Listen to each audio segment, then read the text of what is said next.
Top quality और consistent performance के लिए सिर्फ सिल्वर पंप नाम याद रखना। ಇನ್ನು ಬೆಲೆ ಏರಿಕೆ ವಿರುದ್ಧ ಬಿಜೆಪಿಯ ಪ್ರತಿಭಟನೆ ಈಗ ಬೇರೆ ಬೇರೆ ಭಾಗಗಳಿಗೂ ಕೂಡ ವ್ಯಾಪಿಸ್ತಾ ಇದೆ. ಬಿಜೆಪಿ ಮತ್ತೊಂದು ಪ್ರತಿಭಟನೆಯನ್ನು ಹಮ್ಮಿಕೊಳ್ತಾ ಇದೆ, ಅದಕ್ಕೆ ಪ್ಲಾನ್ ಮಾಡಿದೆ. ಎರಡನೇ ಹಂತದ ಹೋರಾಟ ನಾಳೆಯಿಂದ ಶುರುವಾಗ್ತಾ ಇದೆ. ತಾಲೂಕುಗಳಲ್ಲಿ ಜಿಲ್ಲೆಗಳಲ್ಲಿ ಹೋರಾಟ.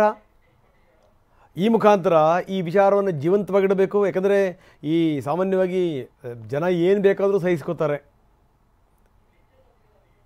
ಈ ಬೆಲೆ ಏರಿಕೆ ಇದೆಯಲ್ಲ, ಬೆಲೆ ಏರಿಕೆ ಅವ್ರನ್ನ ನಿರಂತರವಾಗಿ ಬಾಧಿಸ್ತಾ ಇರುತ್ತೆ, ನಿರಂತರವಾಗಿ.